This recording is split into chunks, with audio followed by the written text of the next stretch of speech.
This is entitled. This one is entitled "Getting Started with Nagios Incident Manager and Nagios Network Analyzer." You and I, we're working too much in this room together. We're going to stop calling this track 3. We're going to call this Sam's room. Sam Lansing, ladies and gentlemen. Well, I see a lot of returning faces, which is good. I must not be scaring too many of you away. So I've already got over my introduction many times today, but I'm going to do it again, just kind of keep it brief. My name is Sam Lansing. I'm a tech support member with Nagios Enterprises. I've been with them for about 1.5 years now. So chances are, if you use any of our products or even Nagios Core itself, you've ran into me on the forums or over our ticketing system, anything like that.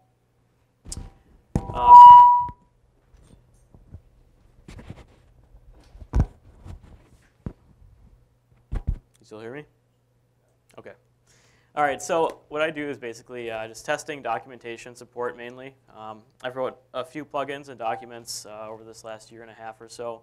But that's not what we're here to talk about right now. We're here to talk about Incident Manager and Nagios Network Analyzer, which was released about 1.5 weeks ago. So I put on here, feel free to interrupt me for questions throughout the presentation. We will have a Q&A section at the end, but if you have a burning question and you have no way to remember it, go ahead and interrupt me. All right, so I'm just going to give an overview of what we're talking about today. So we're mainly going over Nagios Incident Manager and Network Analyzer. We're going to go over kind of getting off the ground, the basics of them. So the interface, how to add objects to either of them, and how they kind of interface with the other members of the Nagios family. So Incident Manager itself is basically a no-frills attached ticketing solution. It connects up to Nagios XI pretty flawlessly. It's very good at what it does, which is creates incidents for your teams based off of and reacting on what Nagios is alerting on. So if you have got state changes, it will automatically create incidents for you and allow you to partition those incidents out over your team to different groups and things like that. And I'll be showing that a little later on here. One more thing I forgot to mention there was, for instance, if an incident is created, if you have a service that goes into a critical state, if that service switches back to an OK state, Nagios XI will automatically integrate with Incident Manager and close that ticket for you. It'll resolve it and let everybody know that it's been taken care of. And then Nagios Network Analyzer. So NNA itself is a great point A to B traffic watching system. It has many different ways to graphically display how your network is reacting and different connections within your network from IP to IP, from port to port, and any combination of that.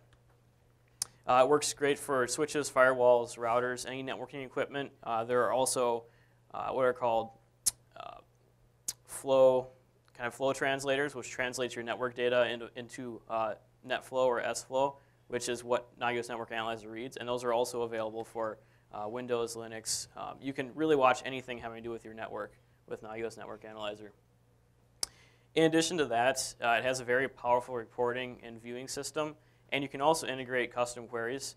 I'm not going to go too much into custom queries because the talk after mine with Spencer goes into more detail on some of the advanced features and the really granular stuff with Network Analyzer.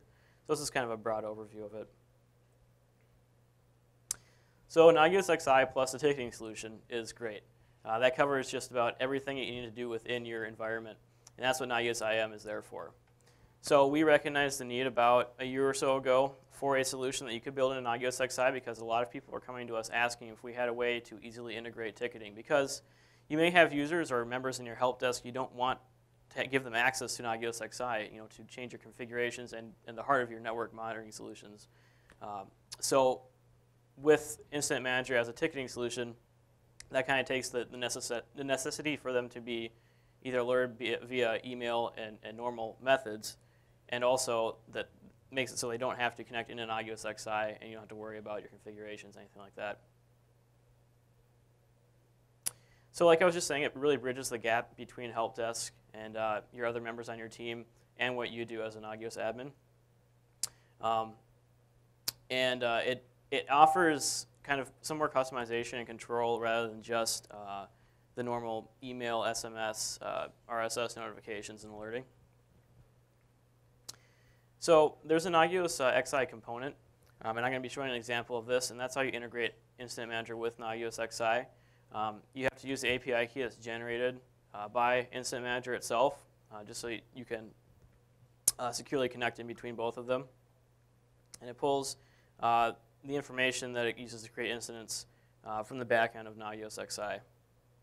So here I've got a few images of the component itself. I'm just going to kind of give a quick download on this. So we have the component enabled right now at the top. We are also pushing our Incident Manager URL here, so it knows where to send the incidents it creates to. We have the API key here, which this is just a random one that I placed in there. But and down here we have it enabled so that it will automatically resolve your incident. So if the status goes back to an OK in Nagios XI, it will resolve that for you.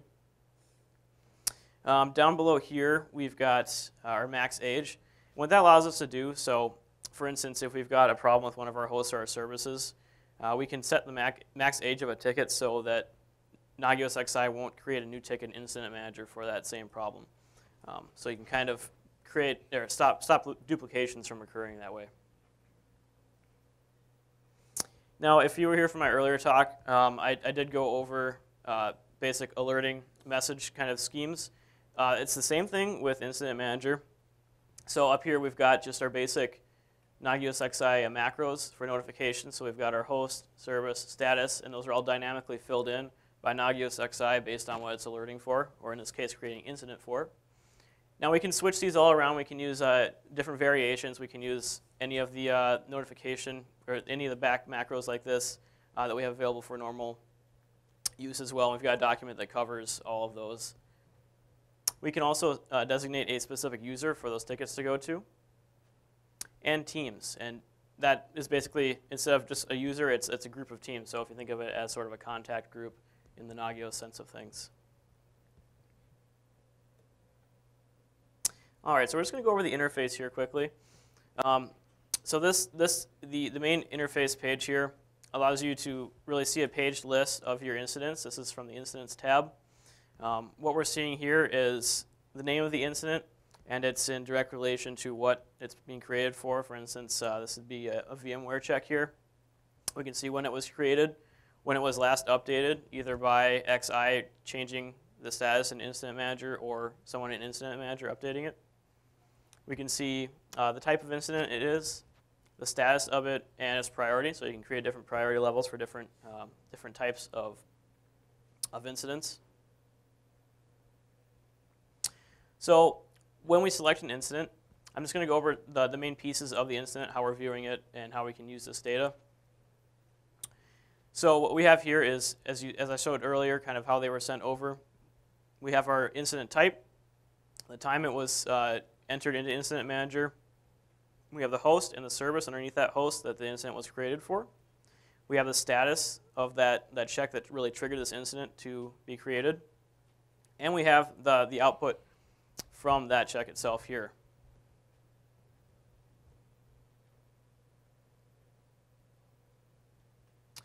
All right, so here's just a little more detail on that page. So we can change the status of the incident as well. This is where we can close it or switch it to resolved, depending on what you may use for your terminology in your system.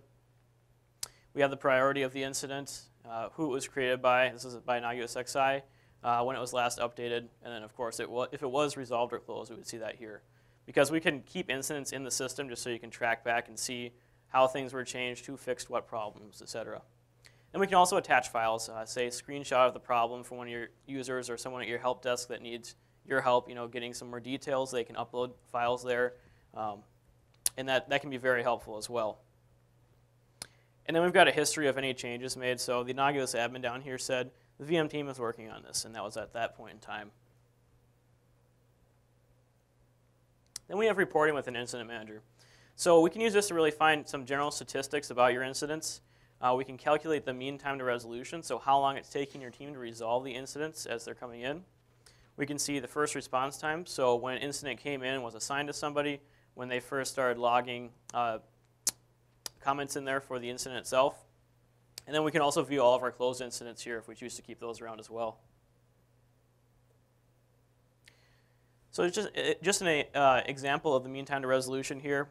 So we've got an incident right here. We can see we're just searching between the start and end date here, and this is the only incident we had during this time period. We can see when it was opened, when it was resolved or closed, and then we can see the time down to the seconds of how long it took your team to resolve the problem. And similar with the first response times here, we can see when the ticket came into the interface and when the first incident manager user took it and started working on it. So the first response to that incident itself.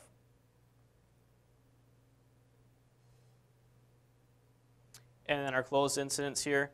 So this is, as you're seeing here on the top, this is all fairly static, how the top selection is here. This is because it's all in the report section. So we have our start and end dates, and we can search between those for these items. And here, just like I was saying, are just our closed incidents. Then we've got the Backend API for Incident Manager. So this is in the support section of Incident Manager. What you can do here is you can basically see what Incident Manager is doing in the backend, how the tickets look to Incident Manager. So as an example here, we've got just a piece. This is from, I believe, it's the first piece of the incident itself. And then we can kind of see how the incidents are pushed out, how they're changed, what's actually going on in the back there. And then just in addition, in that same area, we can create our users here. We can form our teams. Say we've got a networking team that's responsible for your switches and routers, etc. And then here we can also change to whom those instances go to. We can alter it so, say your switch problems go straight to your networking team, etc.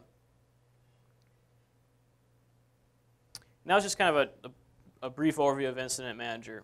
So what can you do now? Well, you can either use our online demo and try it out. We also have a fully featured 60-day trial that's available at nagios.com, and that's in the download sections. So I encourage you to try that out. It's very quick to set up, just like Nagios XI is. Any of our products, they're very fast to get up and running. And you can kind of see how this would work in your environment, see if it's something that you might want to pursue further.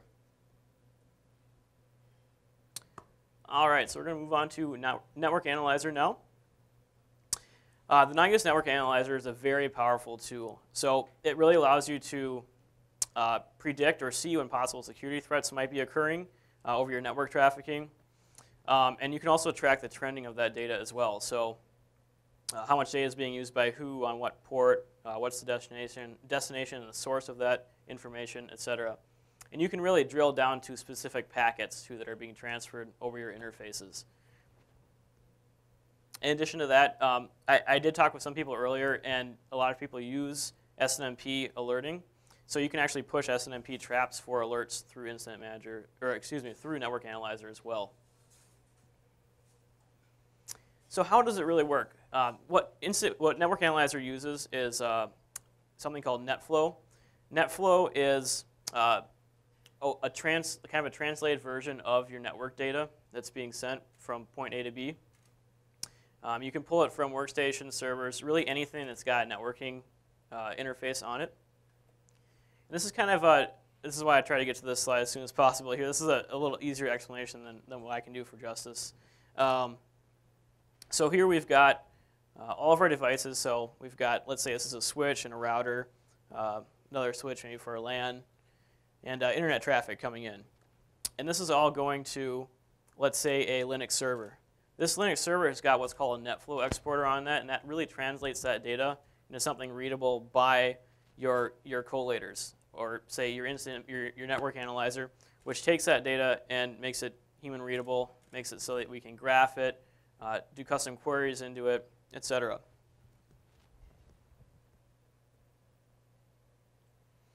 So Network Analyzer really helps you assess the strength of your networking systems, your infrastructure. I have just kind of shorthand versions here, but these are the main pieces of Network Analyzer. So the way we monitor this NetFlow data is by source IP and port, destination IP and destination port. And there are a couple of things in between there. Now, I'll be showing here, it's a little easier to explain when I can actually show you how it works, because it's kind of jibber jabber until then.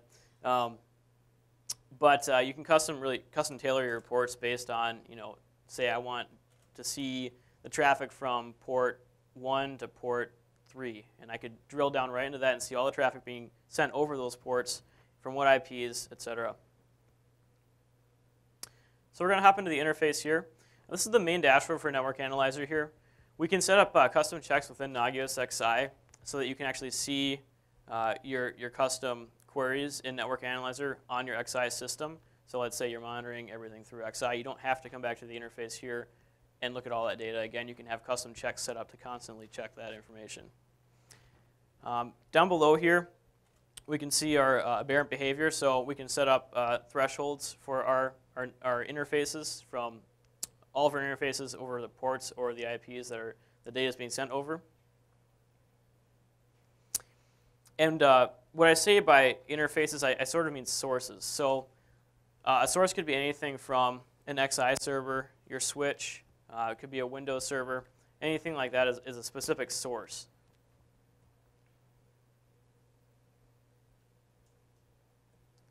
All right, and I'm actually going to hop into a short video here so I can explain even better.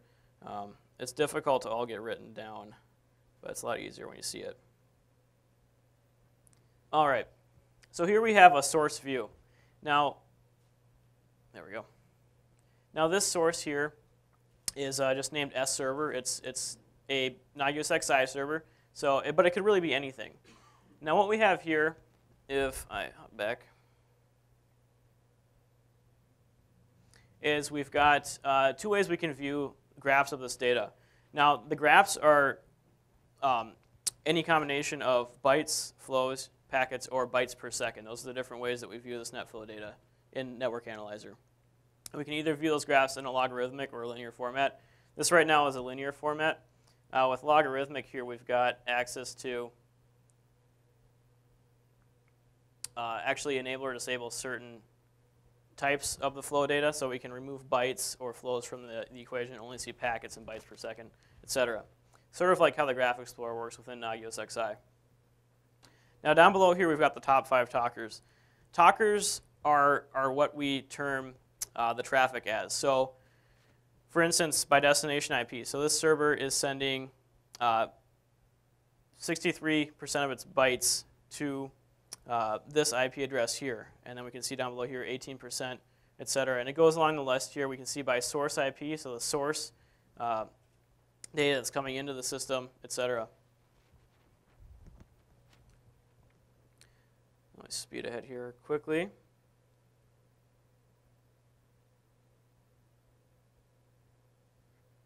All right, and now we can also kind of click and drag on the graph. Let me move back to a spot here where I can show that. Just like that.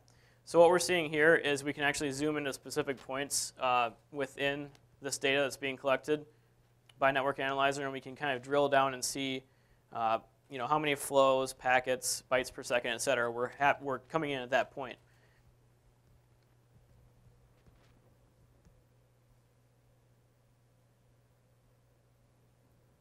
Skip up here. And this is where we're selecting and kind of changing what type of data we're viewing there. And we can also select a date range. So let's say we want to see the traffic from 2 days back. That's what we just did here. We can swap and see that and kind of get a good view of any trending information or trending data that might be occurring. Now, kind of skip there. Within each source, we've got 4 main tabs here. We've got our summary, which is what I was just showing you. We've got our reports, queries, and views. Now I'm going to show reports really quick here. Reports are quite powerful. My favorite report in here is definitely not this one, but let me skip it over here once I'm done explaining this one. But what we see here is our top 5 talkers by the source. So the source of that data here, let's say, for this one, for instance, 42% of the bytes coming from this talker, and that's the IP address of that device there.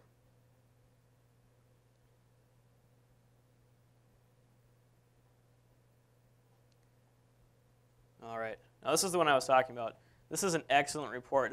We can actually visualize where our data is coming from. So we get to see the different sources here, or the different talkers on this source. So everyone that's talking over over this device. And we can see kind of where they go in and where they connect with each other, where the traffic was.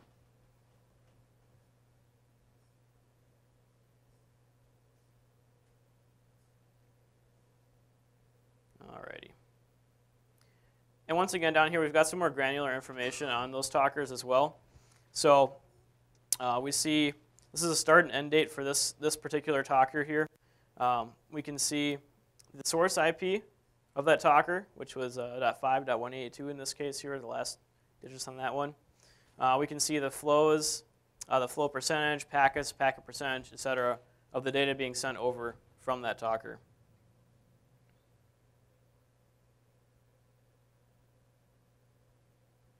And then we're just changing the report here for last 24 hours as opposed to last day.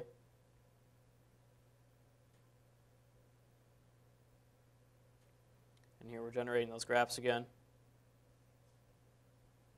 And then custom queries here. I'm going to briefly touch on custom queries. I'm not going to really show some granular details on that because that's what Spencer's going into later on.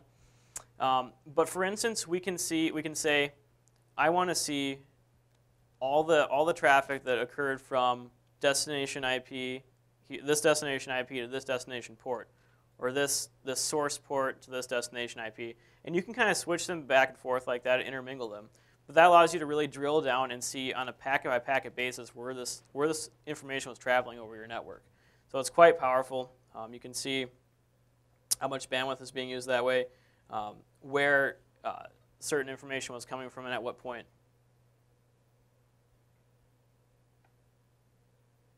All right, I'm going to hop out of this quick here.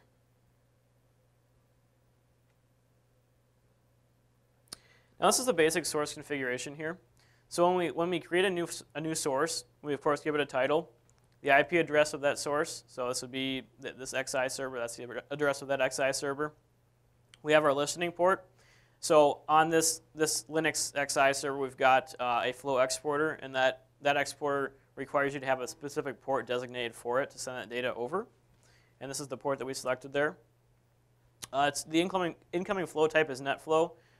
It's just a basic Linux server, so that's the type of data it's sending.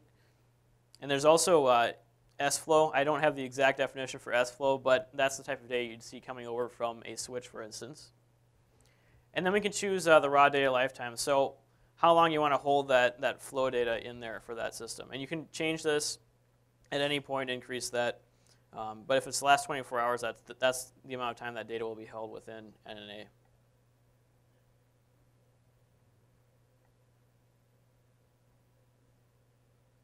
All right. I'll hop back here.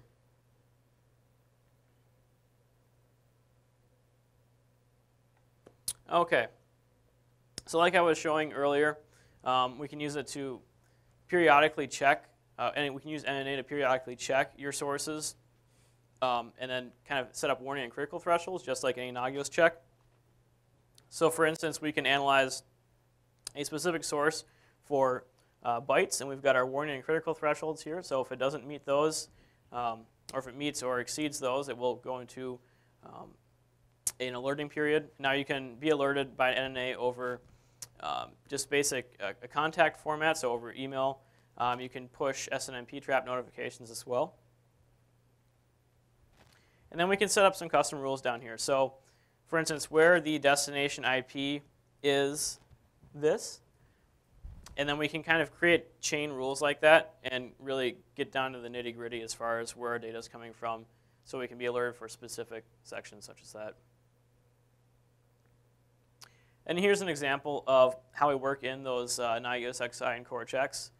So for instance here, we've got one of our checks set up in Network Analyzer. And we can see, just the basic color coordination of Nagios as far as the check status, and then we've got our check inside of Nagios XI as well here. And then as I was saying, in addition to SNMP trap and email forwarding, we also have NRDP as well.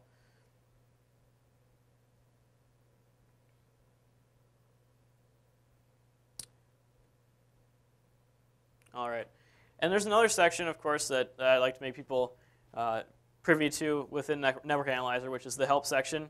The help section itself has lots of documentation built into Network Analyzer. In addition to that, it's got links to our user guides and our FAQ and help sections on our sites themselves. And it's got a link to our support forum, wiki, etc.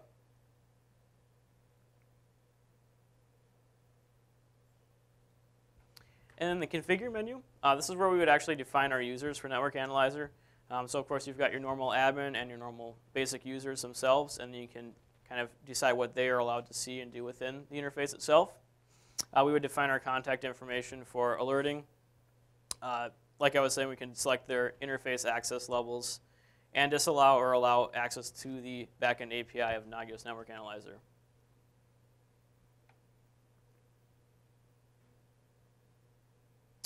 All right, so I burned through that presentation.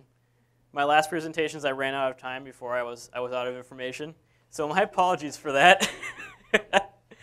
I am not on the ball this time, but we've got plenty of time for questions, of course.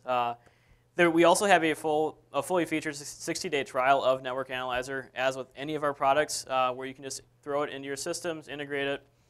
We've got multiple ways you can install it. So I suggest trying that out as well, just since it's totally free and we don't bug you for anything when you're downloading it. We don't request your contact information or anything crazy like that. But yeah, I would give it a shot. We're actively supporting it on our forums. So if you have any questions, you can talk to myself. And we've got our developers for the product as well in-house. So if there's anything we can't answer, they can certainly answer it too. So thank you, everyone. Do you have any questions right now? Do we have any questions? We have plenty of time for questions. So. Yeah, too much time. Yeah, I just had a couple questions. With regards to recommendations for the IM download, you'd put that on your same server that you'd have your original Nagios XI install, right? I would recommend placing it on a separate one. Okay. Just for the sake of keeping things cleanly. I mean, people have done it. I haven't done it personally myself, but it's not totally supported that way just because you can create conflictions within the system. The same with like updating Nagios Core or downgrading it on an XI system yourself without running it through one of our upgrade processes. You can cause problems that way. I would recommend if you have the spot, you can put it on a separate system and then just try forwarding those incidents over and see how it looks on your system. Okay. The second question I had for you was, is there a way, once the ticket's been generated and resolved, that there's a way to link tickets for previous problems, like if you're sending them onto the help desk, that they could go back with a history of resolution and stuff like that? Yes. Yep. Yeah. There's in the report section of Incident Manager, you can actually go back and see the old tickets. You can see everyone's responses to them, any attachments. All that information is still there, so you can go back and reference that. Okay. Thank you. Who's next? All right.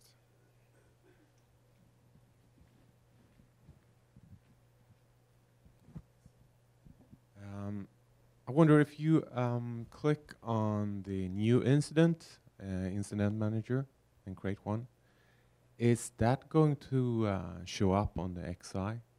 No, it won't show up on XI. Your incidents will only show up in Incident Manager, but if they're resolved, like for instance, if one of your incidents is resolved in Incident Manager and you mark it that way, it will go back and I believe it comments in XI, correct? Yeah, if it's a incident that was like created from XI automatically, you can have them auto, resolve issues, acknowledge problems right from within Incident Manager. If you open a standalone incident,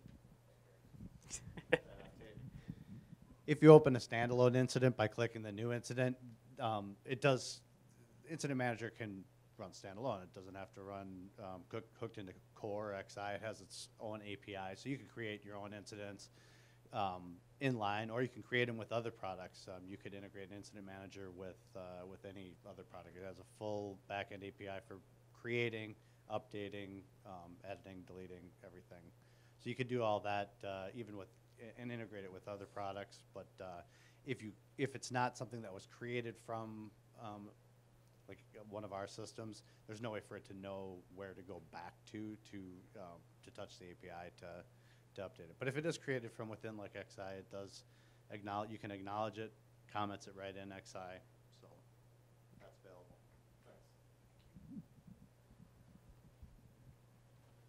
All right. Anyone else? Oh, there we go. Yeah, if some incidents are created automatically by Nagios XI, can I like create an incident manually and then relate all of them, like all the automatic little incidents relate to a parent incident maybe? Up to a parent incident, we don't have any kind of relationships like that with an incident manager. That is kind of a neat idea though, creating sub incidents for that's a neat idea to add in. Maybe for different groups. Like thinking, I would say like some contact center it would be better for them to see a parent incident with a summary of what is happening, and then all the technicians seeing all the sub incidents maybe. Right, for their specific sections within. Yeah, that's a great idea. That's currently something not built into it. However, that is definitely a possibility. Yeah. Okay, thanks.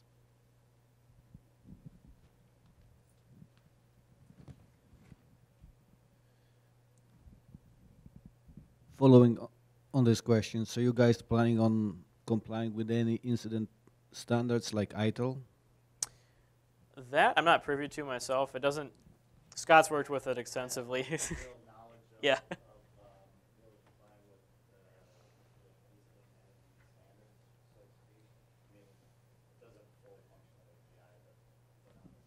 On the same sense, it was designed to really work with monitoring products and the features and requests that came in from people that were looking for the ability to manage or have teams of users log in and add comments to the items that they were working on, and then the ability to obviously resolve the incidents back to the monitoring engine. So often people will deploy Incident Manager and they may have teams of users that are only they only have access to Incident Manager and or the equipment that in which they manage. They may not actually have access into the monitoring engine itself, but. Anybody else? Put your hands together again for Sam Lansing, please.